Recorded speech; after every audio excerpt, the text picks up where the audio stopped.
Thank you, Ben. And you went over by about 3 minutes. That's okay. Next, I'd like to introduce to you Benson Scotch, the General Counsel for Bring the Guard Home. Thanks very much. Ben, that was so masterful. I don't think there is much that I would or could add to your excellent history of the militia and the National Guard. I will emulate you, however, in one way, by starting with a poem, a kind of invocation. If I get through this poem, it's a sonnet, 14 lines. Lawyers, by the way, should only be allowed to read sonnets. After 14 lines, you're finished. I've never been able to get through this poem by Wilfred Owen. Wilfred Owen was a British soldier and wonderful poet who died on November 4, 1918, 1 week before the armistice. Anthem for doomed youth. What passing bells for these who die as cattle? Only the monstrous anger of the guns, only the stuttering rifles' rapid rattle can patter out their hasty orisons. No mockeries now for them, no prayers nor bells, nor any voice of mourning save the choirs, the shrill, demented choirs of wailing shells, and bugles calling for them from sad shires. What candles may be held to speed them all? Not in the hands of boys, but in their eyes shall shine the holy glimmers of goodbyes. The pallor of girls' brows shall be their pall, their flowers the tenderness of patient minds, and each slow dusk a drawing down of blinds.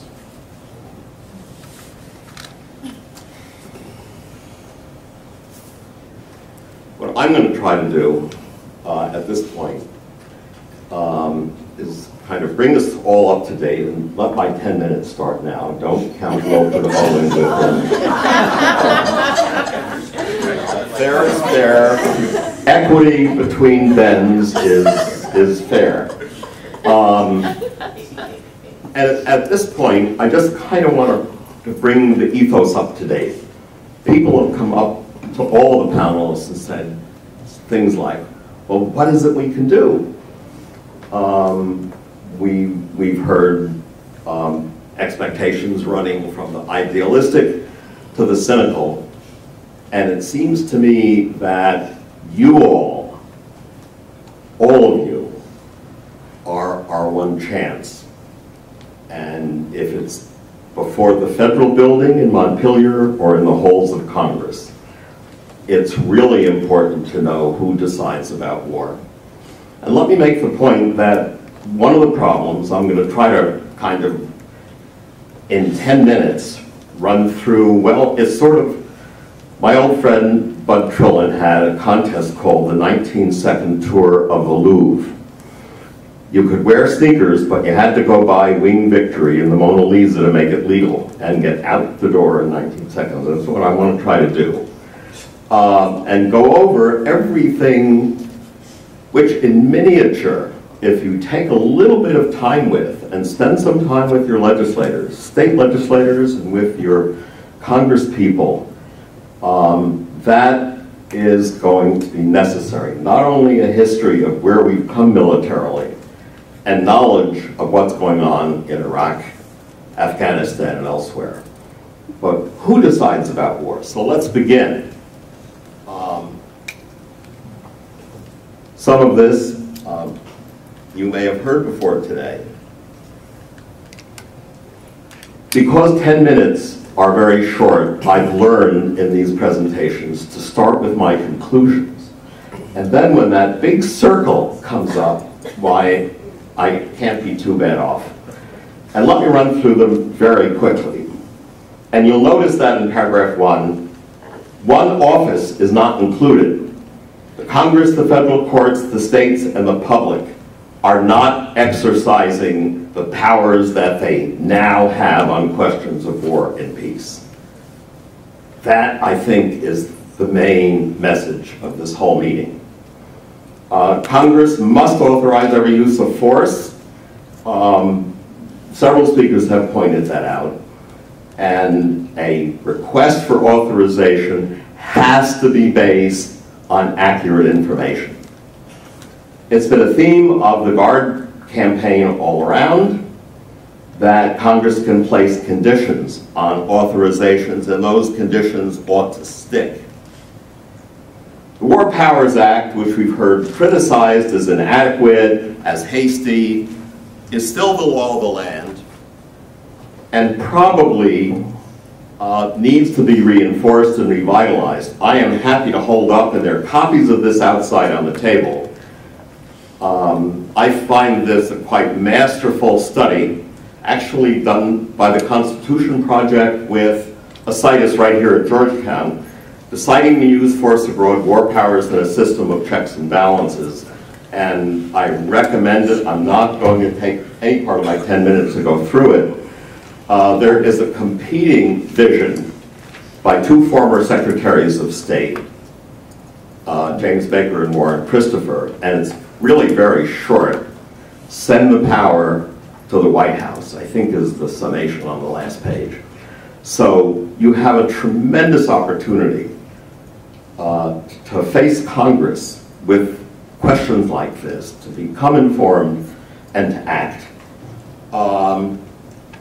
I couldn't agree with my colleague Ben anymore that state National Guard members shouldn't be de facto members of any force that's used in a war of choice. And lastly, as I think I said earlier, we speak up mostly when wars go badly. We have to learn to speak up when we're considering law of wars. Okay, I'm going to give you several viewpoints. In each case, everybody on a page thinks that they are the ones who determine about war. Ben mentioned and recited from Article 1, Section 8 of the Constitution. I'll go right by that. And the Constitution decides. That's what Mort Halperin said this morning. The Constitution decides, and the Constitution should decide. Or maybe it's the President. Article 2 of the Constitution, which always has been a counterbalance to Article 1. They've always been in equipoise, and it was one of the genius acts of the founders in Philadelphia to keep it that way, so that neither the Congress nor the President can run off with war powers. The problem is that in our modern world, the shift has been largely toward the President with a subservient Congress. And again, you may be the solution to that. From the point of view of other nations, Jeremy Scahill made this point far better than I could make it. The US decides about war, at least since about 1950. From the view of Congress in 1973, with very few exceptions, Congress decides about the use of military force, and as Jeremy pointed out, there hasn't been a single president who has recognized the constitutionality or validity of the War Powers Act. With all of its flaws, it's there, it needs to be fixed, but I'm hoping greatly that Obama, after the dust settles, will recognize that there are two branches of government who decide about war.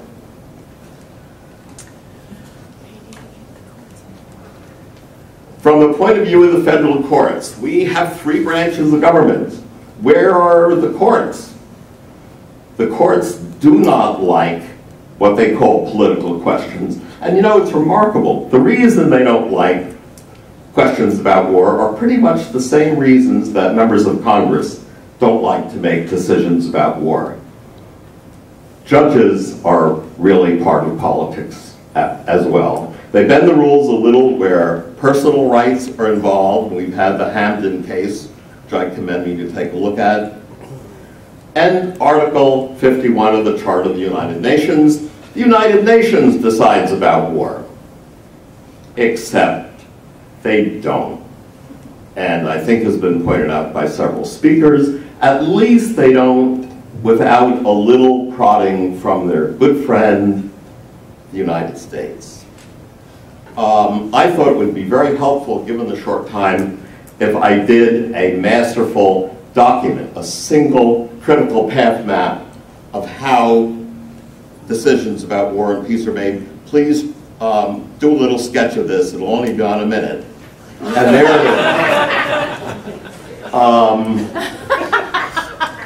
is. We don't have any real system for critical paths to our decision about wars, and that has to stop.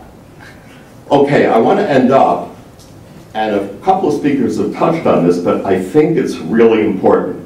When is it okay from a philosophical point of view to consider war? The historian Titus Livy was really the first to weigh in, at least as far as we know. And I love his first line, "To those to whom war is necessary, it is just." Well, folks, it's a beginning. It's some sort of, it's what's known as a tautology, but it was a beginning. Richard Haas, who currently is president of the Council on Foreign Relations, talked about vital national interests and lack of viable alternatives, which is a barn door open just about as widely as it could be opened. My favorite formulation, if you're looking about what's called the just war theory, is actually in the Catechism of the Catholic Church. Much more balanced principles, carefully examined, still with flaws, and one would argue that each of these four factors is quite subjective. And the problem is, even with war powers that are divided, the damage inflicted by the aggressor must be lasting, grave, and certain. Who can figure out what is lasting, grave, and certain with a government that you don't trust? And the same, at least, goes for the other three provisions. Why I put this up here and why I think it's important, even though opinions will differ on all four of the Catechism provisions of just war theory, they are bases that you need to touch. They are topics that you need to discuss in a discussion of war. And even if you feel that no war has ever been justified in history, when you engage your members of Congress, your legislators, your neighborhood friends, you can't avoid answering their contentions. And I think it's important to take a look at what some of the wars of necessity, how they're supported, and what is a war of necessity. Arguably, there's not been one, but if you're going to talk about it, there is some history. Wars of choice, as far as I'm concerned, are just the mirror image of wars of necessity, looking at the Catechism provisions. I love number 3, success is never doubted. And it's one of the mantras of wars of choice. I would go through any of the others in great detail, but I'm going to see that 0 sign coming up very quickly, so I'm going to go through. Chris Hedges has written, among many others, a remarkable book called War is a Force That Gives Us Meaning, obviously an ironic title. And I just want to maybe end with what he says about myth, because myth is so big a part of what we consider just war theory. We believe our myths and every war is just. Isn't it true?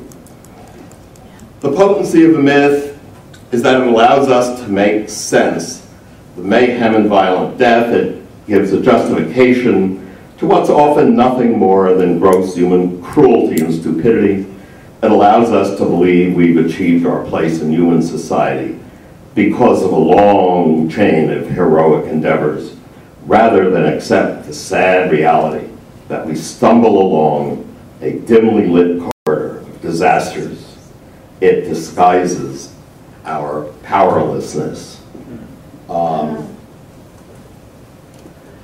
Finally, and this is a little bit in response to specific questions that I've had, and all of you have had between sessions today. What do we do?